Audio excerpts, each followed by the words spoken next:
So yesterday, as I was coming back from Mike's garage after he updated my transmission software, I noticed my BMW has a tire pressure warning popping up. So that car has the older generation tire pressure warning system where it just lights up all four wheels. It never tells you which wheel. It never shows you the reading as well. The Audi will show which wheel. This Aston will show individual tire pressure. So I thought, since I bought this a while ago, this product from Xiaomi, I thought I'd give it a try. So now I'm going to check through the other cars. I just checked my official rating for this car. Front should be 36 psi, the rear should be 38. So let's take a reading. Oops. So it's my first time using this, and it's also my first time. Sorry, I didn't buy any fancy valve covers. I think it's supposed to be pretty straightforward. Just pull this and it turns on. So, okay, 36 psi. Alright, let's see. Do I just plug it in?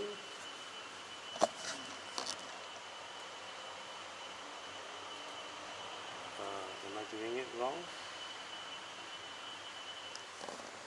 Sorry.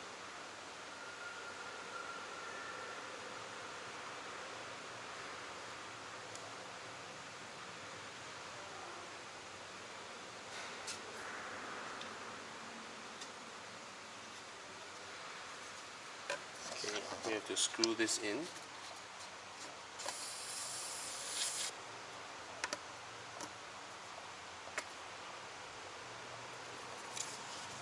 So it's showing 37 psi now. So slightly too high, I reckon.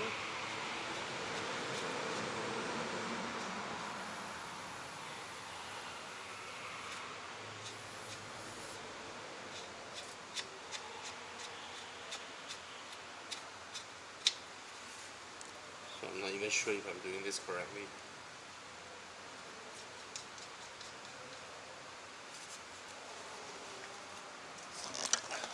It's a good tool to measure as well. Let me check out the rear ones.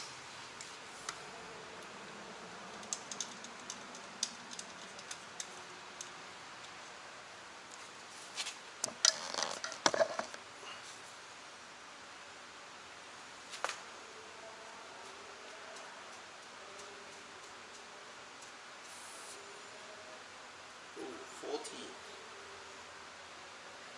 39. It's a bit too high, but it's okay. Supposed to be 36.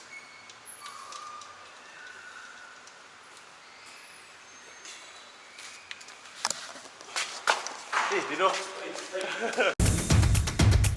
So I'm now here at my Beamer, front and back. Supposedly to be 2.5 bar and 2.7 bar for the 19 inch. Hey, wait, that's 20, 18.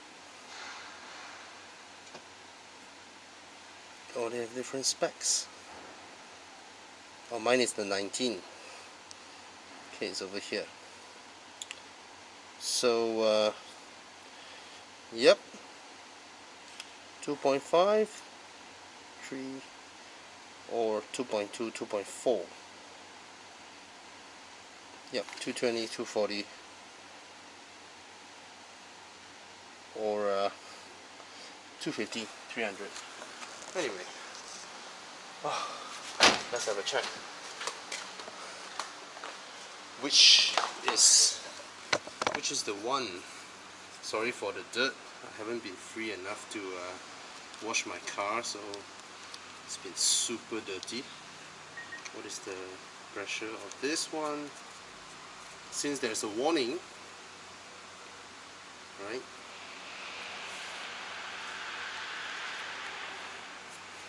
Duh.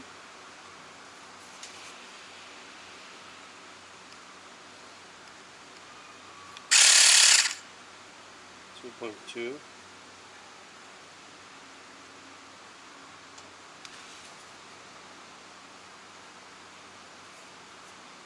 So 2.2 is not too low.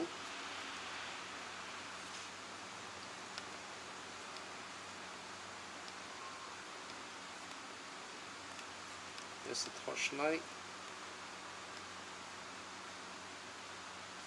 How do I switch?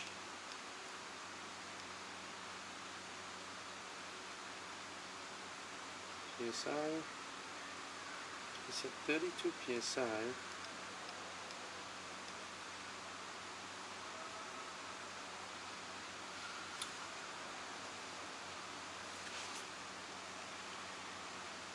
Bar. 2.2 bar. It's supposed to be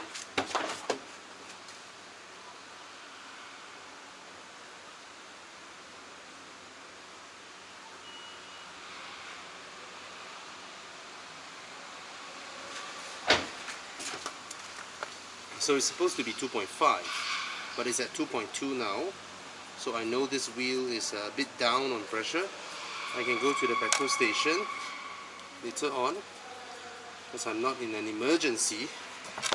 Let's go to the other wheels. I'm not going to waste my time pumping it here with this. It's going to be really slow compared to petrol station, but I'm using it to measure, right? Because it's much faster to pump at the petrol station. No point wasting my charge for this. Okay, this is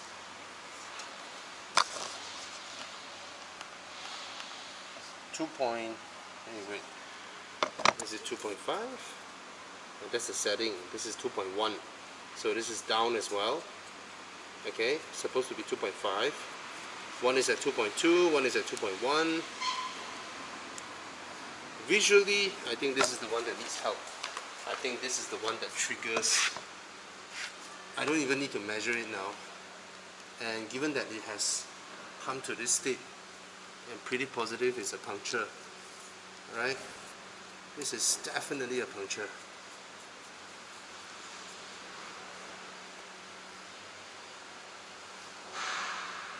None. That's a big puncture.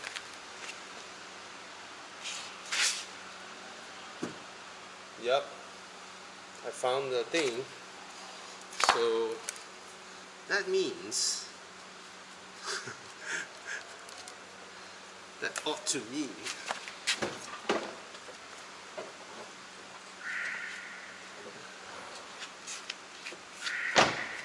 there's a chance for me to use this, which, to be honest, I do not know yet how to.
Oh, I got it.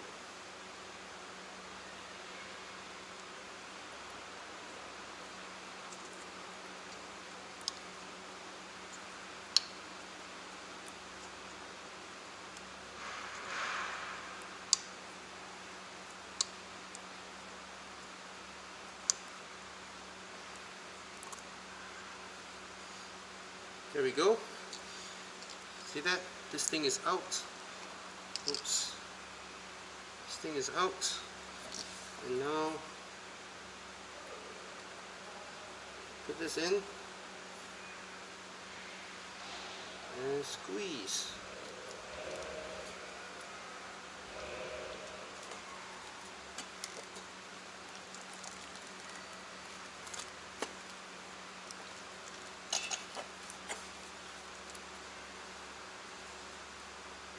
This isn't done intentionally. It's that I'm like, oh yeah, I have this. So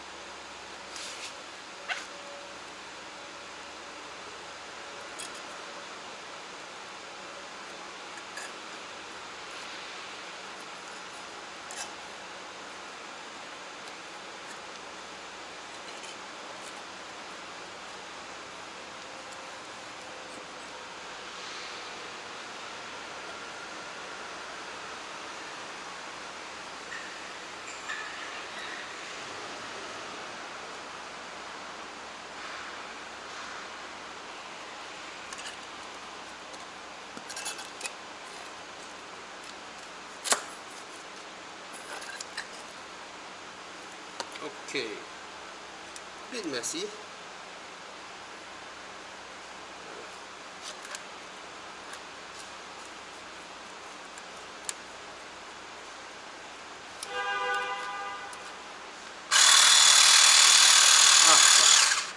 Idiot. That's the thing if you're doing it for the first time.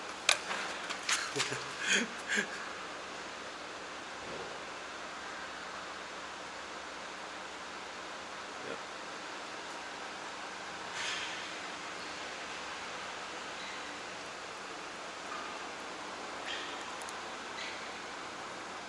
Now if your car is clean, it wouldn't look that messy, you know? Yep. Got it in. And screw this up. I think it's still a much faster process than having to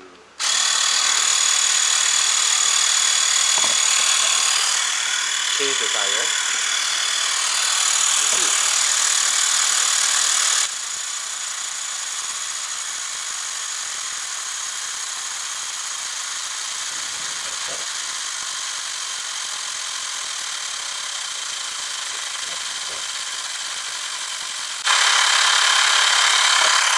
I was worried this pump isn't powerful enough, but it seems it is. It's at 11 psi now. Just now when I walk off it's at 3.5, 3.5. So I bought the pump that comes with the Oko. Funny thing is this, when I learned of this product, my first thought was, when was the last time we had a puncture? And now it did. And I'm so glad I have one bottle with me here. Yeah. There's another bottle, but I have no idea where did I put it. Not in this car. Definitely not in this car. But I'm just not sure which car was it. Nevertheless, the thing is this. If I don't fill it up slightly or do something to it and just drive it off to the petrol station with a flat tire, the rim will cut this part. It will cut the insides. You won't see from the outside. That's when a lot of tire damage happens, right? So yesterday I was fetching my kids, so I didn't bother to go straight to the petrol station. But at least now I saw where the puncture is. I don't know whether you guys can see it or not.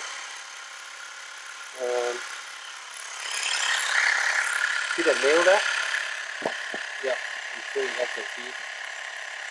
Yeah. So at least now I fill up the liquid in there. Later when I roll, the liquid will cover the surfaces and hopefully seal off that one.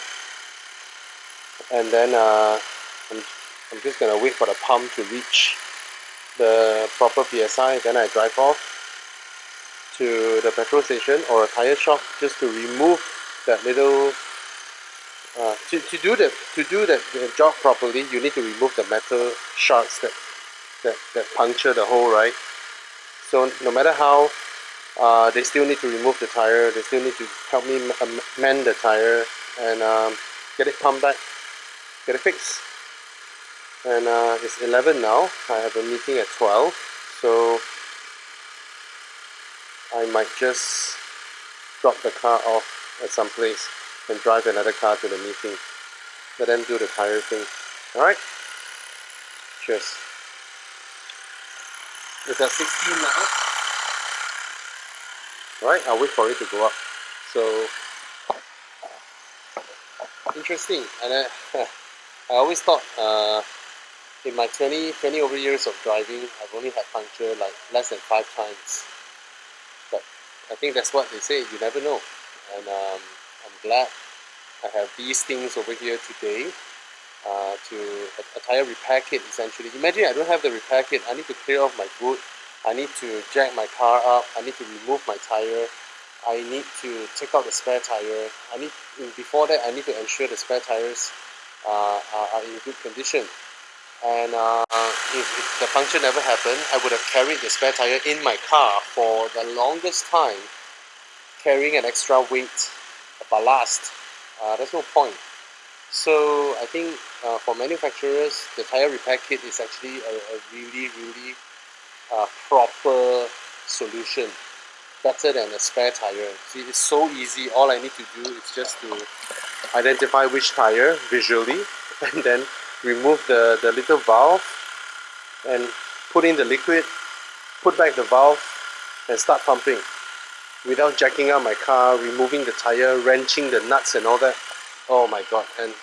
And you know, all these premium cars now, they have the lock nut. A lot of times you're like, oh, where the hell is that thing? So it's a lot of hassle to have a spare tire and to maintain the spare tire versus just a tire repair kit. And thank you Oko for giving me that sealant. I think it's I never thought I would have used it, but yeah, I'm using it now. But the thought is this: I know that it's temporary. I will still get my tire to a proper tire shop to get it fixed, as in to remove the foreign object and then get it sealed up properly. Because the idea is this: yes, this sealant may be able to seal the tire, but what I don't want is that foreign object in the tire, which prolonged usage would tear the tire even more. So, yep. It's at 20 now, and it's obvious that it's coming up. And these digital pumps are very quiet. You see, I'm able to speak here. So it's an orange color light now. That means the power reserve is going low. But I think one charge to fill up one tire is very impressive. Usually, the first generation tire repair kit that was supplied by manufacturers, right? They heat up, and I remember one that was given by Nissan back then. It even smoke comes out from that pump. It's so bad. Yeah, this is all right. So this is the backup. This runs off the car, so wouldn't run into any situation whereby there's no power, not enough power. Okay, this one relies on the car. This one I can pump anything. I can pump a bicycle. I can pump a basketball, anything.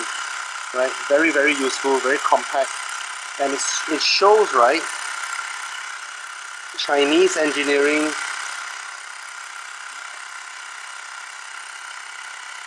versus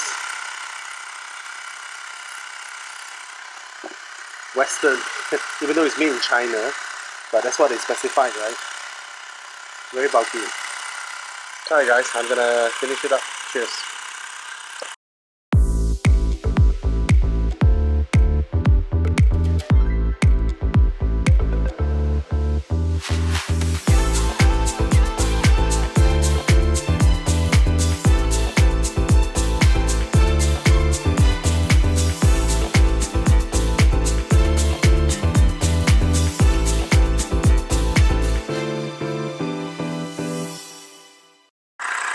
So I've been waiting here for about 15 minutes now.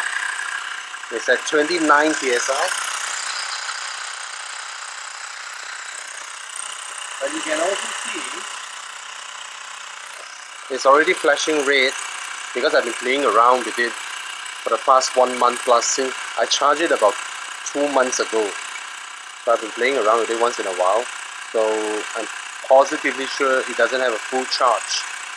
But let's see whether it's able to push it up to 30 over psi for me to drive off to the tire shops to get it fixed.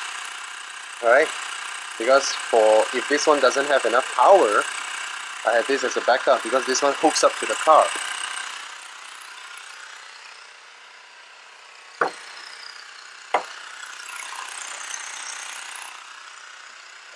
I tell you,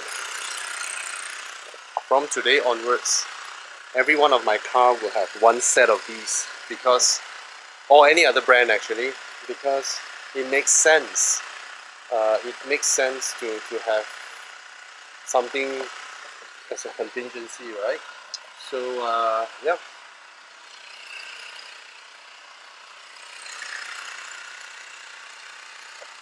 And these things doesn't have a shelf life, so they work. You can keep them in your car for 1 year, 2 years, they're fine. I mean the liquid. Yeah. I'm gonna have one set of these in each of my cars from now onwards. It's so easy. Cheers.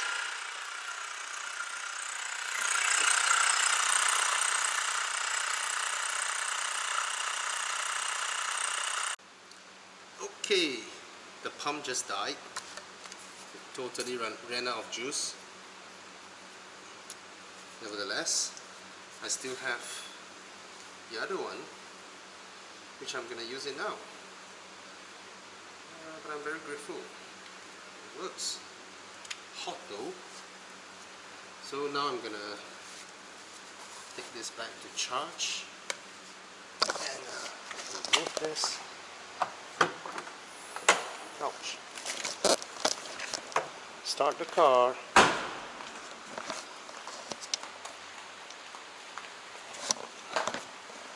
Why do I bring along this?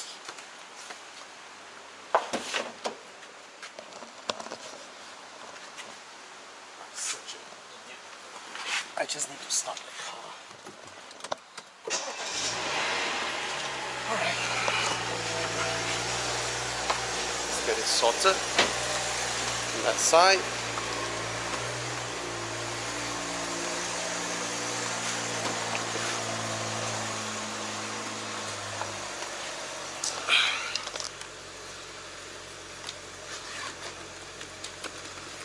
I think this should be straightforward as well.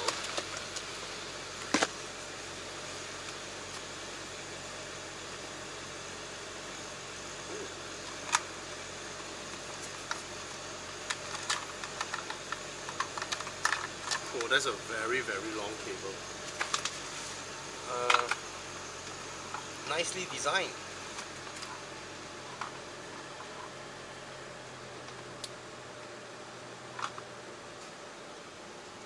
As in, the whole bunch of cables was able to hide inside this cavity. That's why I say it's nicely designed, but I'm not sure if I'll be able to shove it back later on. Because it's rather long. Why would they flip this in? Idiot.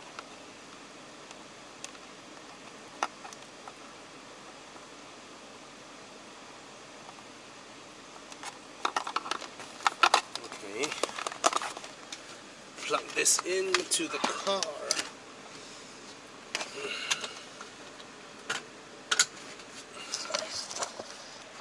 Like that. Okay, you see? That's good. And then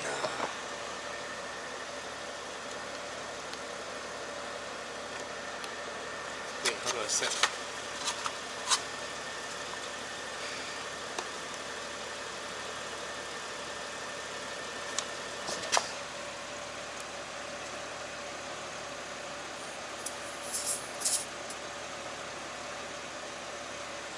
So it's showing the car is at 30 now.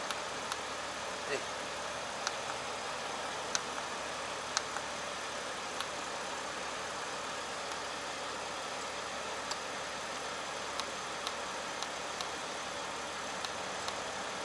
32 should be good enough. Let's try this.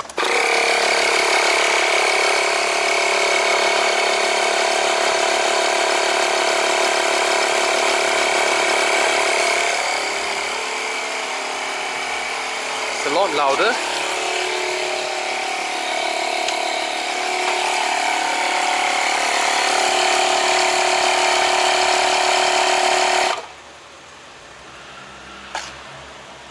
Serious? That quick?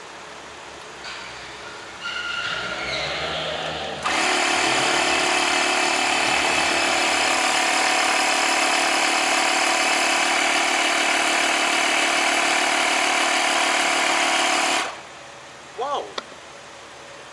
Okay. I think this is a lot more powerful than the USB charge Xiaomi pump. Anyway, I'm glad.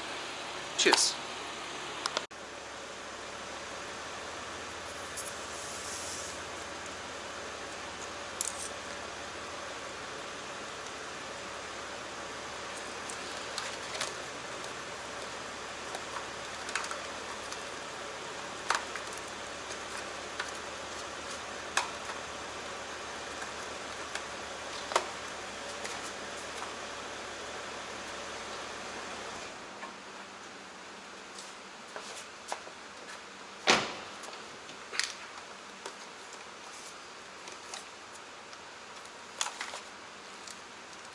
This is the one that's gonna get tangled.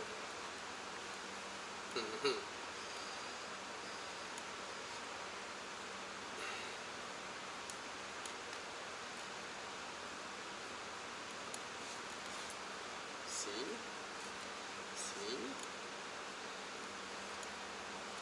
And I don't think it will be that easy to shove it back into where it came from,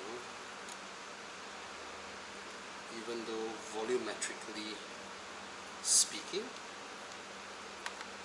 should still remain the same.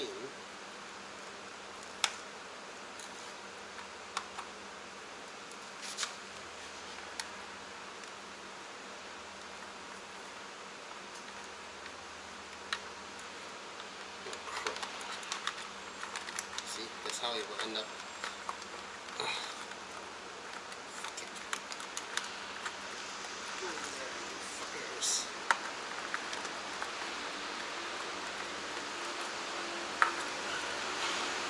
That's good enough. I'm not going to use the bag, should I? No, I'll just shove it back. Cool. Done deal.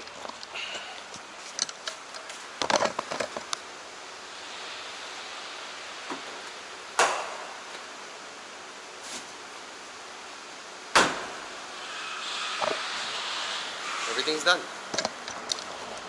About half an hour, including waiting for the pump. If I were to use the Oko pump at the very beginning, it should finish the job a lot faster than this, right? But don't forget, this is running off a battery, not using the car's power source, and being able to do 95% of the job from zero.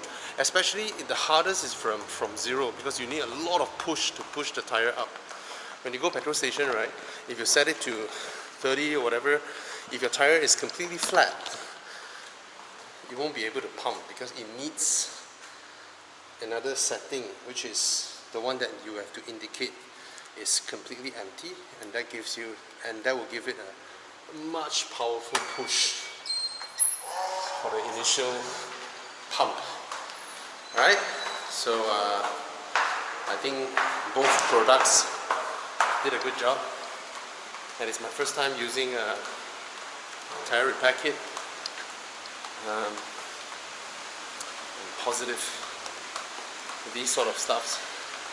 Again, thank you Graham for giving me the set of test kit, and I'll put all the links below. Alright guys, cheers.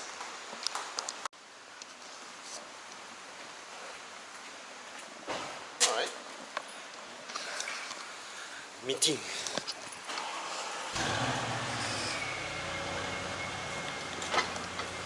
See, this wouldn't have been possible because my wife needs to use her car later on, and of course we have enough cars. It's just that